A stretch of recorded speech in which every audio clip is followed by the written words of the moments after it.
Okay, some information. Statistics between the H&k P30SK and the FNS-9C. Very similar pistols. Obviously, there's going to be some technical differences between the two. Length is 6.42 inches for the P30SK, 6.7 inches for the FNS-9C. Height, 4.57 inches for the P30SK, and that's a published number. FN did not publish that number for the FNS-9C, so I measured it myself and I got about 4.5, so give or take. Very close. And I did that measurement with the flush magazine. The width is 1.37 inches for the HK, and again, FN did not publish this number, so I measured it myself, 1.337. So 1.37 versus 1.337. Again, very close. With an empty magazine, 23.99 ounces for the P30SK, 23.4 ounces for the FNS-9C. Barrel length is 3.27 for the HK, 3.6 for the FN. Probably one of the most notable differences between these two guns is magazine capacity. 10 for the HK, 12 for the FNS. Now, they will tell you it's actually 12 or 17 because the gun does come with this 17 round extended magazine with a sleeve on it. You can also put a 15 round or 17 round or whatever magazine you can find for the P30 or even for the VP9. Those magazines are interchangeable and will run in the P30SK. So you have a similar capability just without a sleeve, at least a manufacturer provided sleeve. Okay, right off the bat, there's going to be some differences between the way these guns function and fire and feel because the H&k is a hammer-fired gun, the FN is a striker-fired gun. So it is a bit of an apples and oranges comparison in that respect. Both of these guns are fully ambidextrous. They have slide stop control on both sides. They have magazine release on both sides. And of course, both come with the ambidextrous trigger. The sight pictures are very similar on these two guns, and they're both very good, but I do prefer the FNS-9C a little bit over the H&k. The front dot's larger, and that front blade fills the rear notch a little bit better. The FNS has a Novak style rear sight. You've got that front slope, so it's got that snag-free type of design. If that's more important to you, you'll prefer that. The H&k has the ability to use the rear sight to run the slide, so if that's more important for you, you'll prefer that. Both are available as night sights as an option. This H&k does have night sights, the FNS does not, but they're both available as options. Okay, here is the sight picture for the FNS-9C.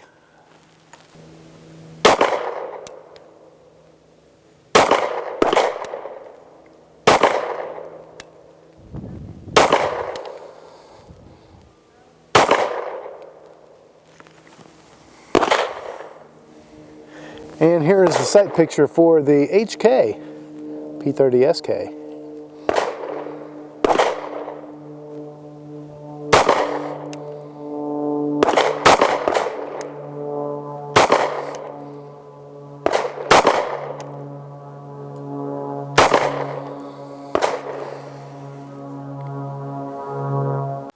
H&k comes in a lot of variations. There's about, I want to say 8.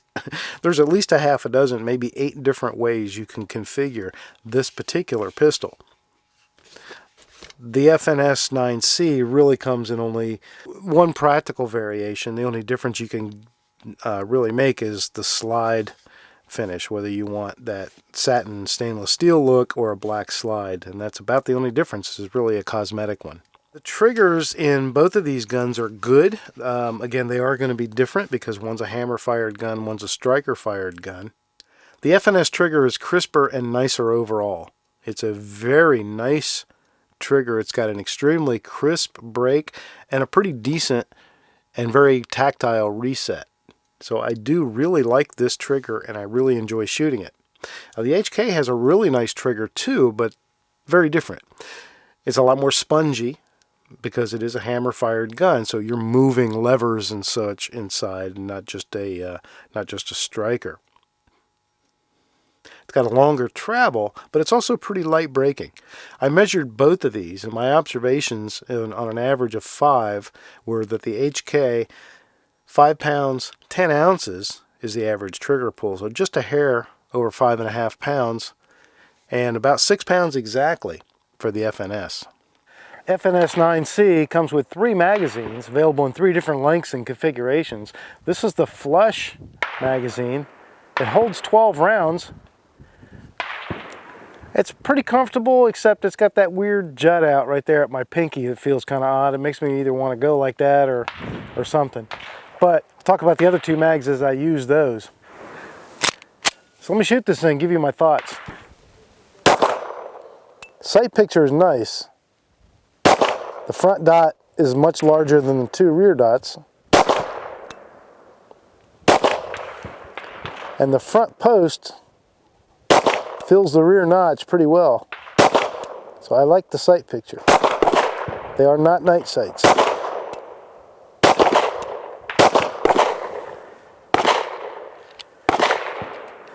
One of the things that I'm not crazy about is this magazine release. It bugged me ever since I got the gun. In order to, for carry gun purposes, you know, to make it more of a dehorn type gun, they tapered back how much the magazine release button protrudes, and in doing so, in my opinion, they've made it a little more difficult to eject the magazine. In fact, a lot of times I'll use my index finger on the opposite side. It is an ambidextrous magazine release, ambidextrous slide stop controls. Now this is the second magazine. This is also a 12 round magazine, but it's got this pinky extension on the bottom. And I have to tell you, I do like that. That makes for probably my favorite and most comfortable grip on this pistol, is with this magazine. It's got a really nice trigger. Of course, it's striker fired. It's nice and crisp. It's light. It's got a short reset, good tactile feel, and no creep.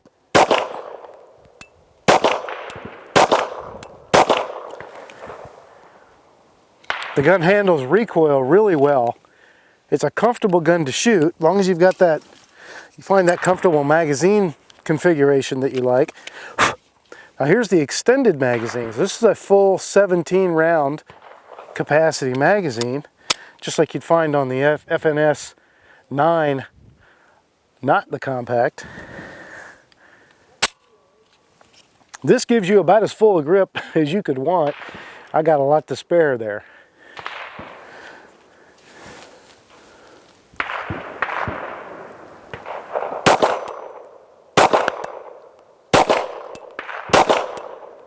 Muzzle flip is almost non-existent. It's got a nice straight push on recoil. Again, it's a soft shooter, easy to handle the recoil. It's got a nice low bore axis, which helps. And it is just a very nice, very sweet shooter. FNS-9C is definitely a very nice gun. The P30SK from Heckler & Koch, one of my favorite small double stack 9mm. Certainly a contender to be my very favorite small double stack 9mm. This is a sweet, sweet pistol. Once again, I have the LEM version, so I've got night sights. I've got the bobbed hammer with double action only, but it's got a light trigger pull. This comes with 3 magazines, but they are all flush mount, 10 capacity, so 2 fewer than the FNS. Somebody's being really rude over there. Ergonomics are great. The stippling is much less aggressive. I've got a rubber talon grip on this, which is the only way to fly. You can fit, well, I'll talk about magazine options in a minute, but it comes with, again, just the 3 10-round magazines. So we don't have as much capacity as we have with the FNS. But the sight picture is also quite good.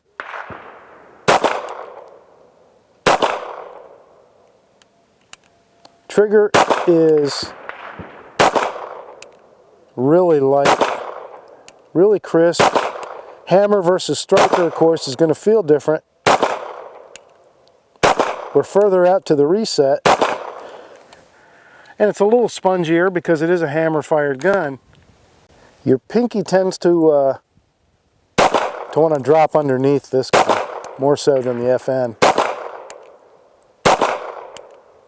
Takes a minute to get used to the reset, but once you do, it's an easy gun to run fast. Of course, we have the paddle magazine release, ambidextrous magazine release, ambidextrous slide stop, just like the FN, but this has the European paddle mag release at the bottom of the trigger guard. A lot of people whine and cry about those. I like them. And I don't have any trouble mentally going back and forth. So, you know, it takes me maybe a second, but now here's option number 2 for the magazine. This does not come with the gun. This is a magazine out of the VP9. You can also use a magazine out of the full-sized P30 or P30L. So this is a 15-round magazine. Someone may make a sleeve. I'm going to have to do a little research. I have not even done any research to see if X Grips or anybody similar to that makes a sleeve. That would be nice, but it actually shoots pretty good without a sleeve with the long magazine. So you can get a little more capacity if you need it.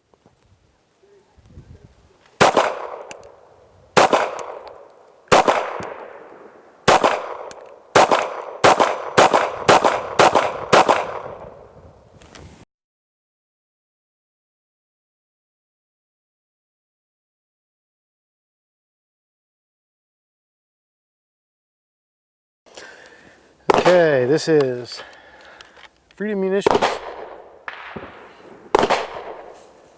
115 grain, ball ammo, same everything. Targets have been refreshed.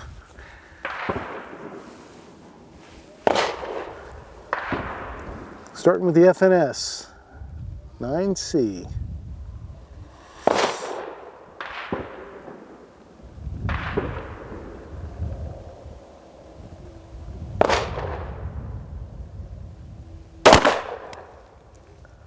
Ten-shot group.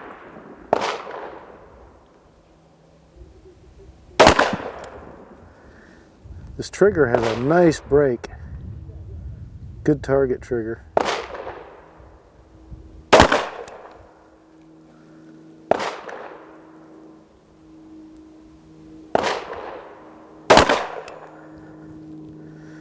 I'm using a 6 o'clock hold.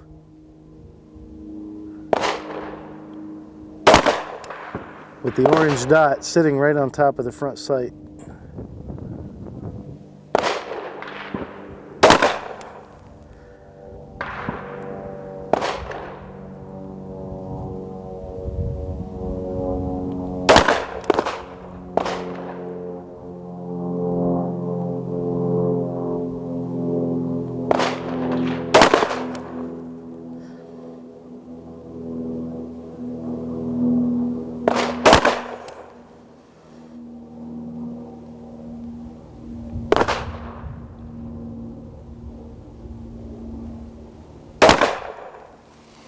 Okay, P30SK. Same. Target on the left. Same type of sight picture, same hold.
Okay, let's see the result.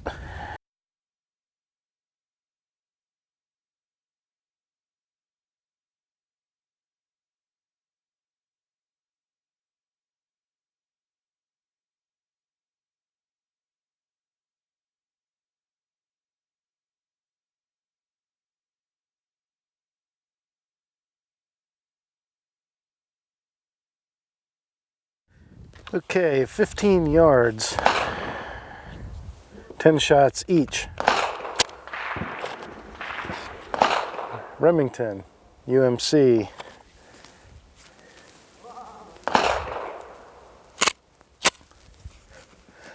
FNS-9C will be the target on the right.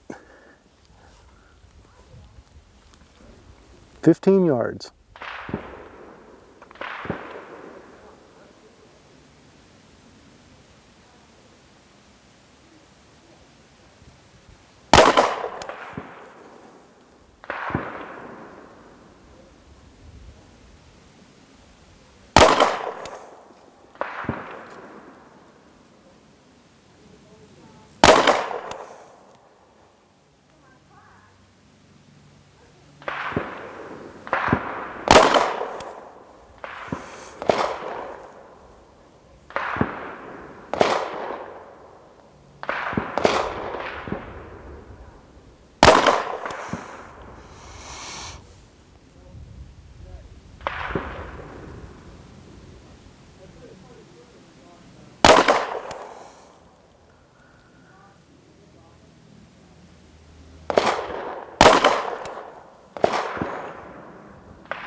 Okay. Same thing. H&k P30SK. Going for the target on the left.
Okay, ergonomics between these two pistols. You can tell one's a little more curvy than the other. The H&k has definitely taken a more curvaceous design, but the FNS certainly has its rounded areas as well. H&k has, again, that more curved back strap. It has those finger grooves up front. You can see I've got a rubber Talon grip wrapped around it because the grip texture on it, while it's nice looking and fairly effective, is not all that terribly grippy. And so I found that this gun benefited tremendously with a Talon grip.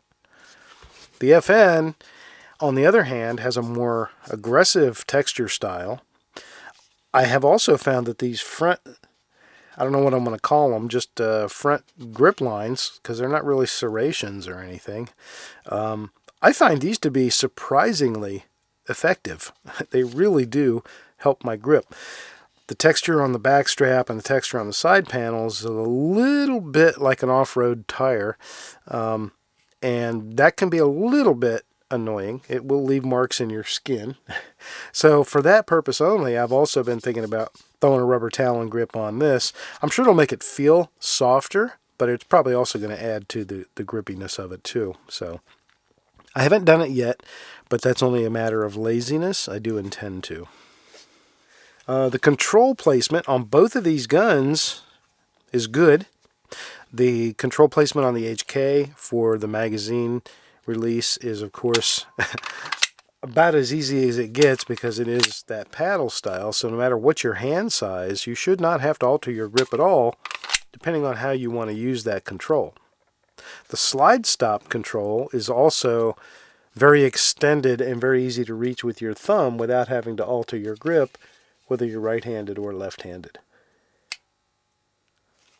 No problems ever with any of these controls. They work every time. I haven't had any glitches or malfunctions, and I have not had them operate when they're not supposed to operate or get in my way in any way as a shooter. The FNS also has well located controls, and they all function really well except the magazine release, which I talked about. The slide stop control is a more traditional. To me, it's very much like an M&P. It's a rolled over nicely. It's got a little bit of polymer shielding around it to prevent you from accidentally bumping it while you're shooting. And even though I found it to be not a problem because of its location, I suppose people with longer thumbs, bigger hands, that could be a consideration. But with that guard around it, that's probably not going to happen.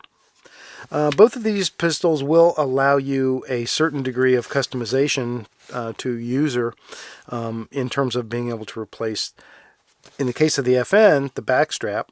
So you can change the back strap out. I believe you have a small, medium, and large choice. With the H&K, you actually can not only change out the back strap in a small, medium, and large, but you can also change out the side grip panels. So that'll help you also manage the width or the swell of the gun and the overall feel in your palm. So a little bit more configurable in terms of the H&K. Field stripping these two guns is pretty straightforward for both. The H&K is actually a little bit more effort. Remove the magazine, and then you've got to get this forward notch, which is the wider of the two, back to the pivot point for your lever. So you've got to basically bring that slide all the way back, which is a little bit awkward to hold, and then push from the other side, and then pull. Let that slide back without pinching this part of your hand, and then it'll just come right off. You don't have to worry about the trigger, so there's no trigger pull required in order to do that. The inside of the pistol is very well designed, very nicely built. This is a good quality gun. Both of these guns have a captured dual recoil spring on a telescoping steel guide rod assembly. H&K's is a little fancier the way it attaches here. I'm going to leave this slide off for a minute because I want to show one thing in contrast. So we'll look at the takedown for the FNS. For the FNS, it's easier to just leave the magazine in at first, run the slide back and let it lock, verify that you're empty, of course, and then drop the magazine. Rotate the takedown lever. If you're used to Sig Sauers, you're used to Springfield Armories, if you're used to M&Ps, works the same way. You do have to pull the trigger and then run the slide off. So one of the things I wanted to show, again, we have that same dual recoil spring captured onto a telescoping guide rod made of steel. But the one thing I wanted to show here on the FNS is that these are both fresh from my range session, so neither one has been cleaned. The FNS is a little tight on that top round in the magazine, and it is shaving some brass. You can see that here. It has not resulted in any kind of malfunction or stoppage. Hasn't given me any kind of problem shooting it, and I doubt that it ever would unless I let that really build up. But it is something to note. The H&K, clean as a whistle, doesn't do that. The H&K has polygonal or polygonal, however you want to pronounce it, polygonal rifling in the barrel. It is cold steel hammer forged. Basically what that means is it's supposed to wear longer and better and be overall more accurate, but you're not really supposed to shoot cast lead bullets because they will build up quickly and become dangerous. The FN has traditional rifling with lands and grooves, so if you want to shoot cast lead bullets, really not a concern.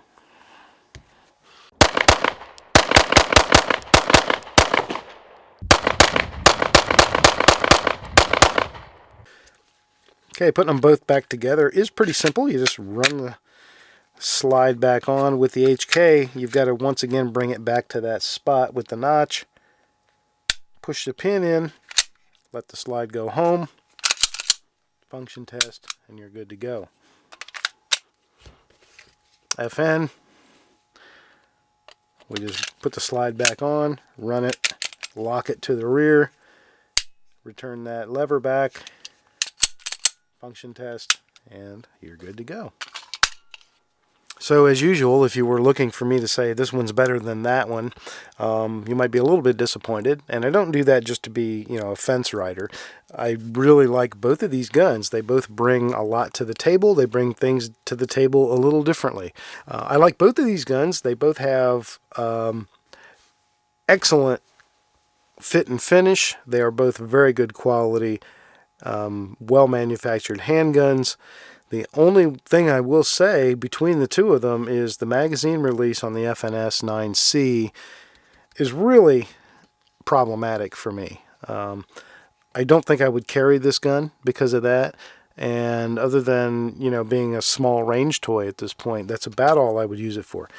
This gun, I do carry.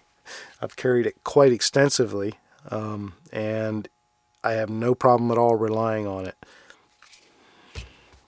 So I guess it does pretty much show some certain favoritism, doesn't it? But again, both of these guns are awesome. I just, FN needs to address that problem.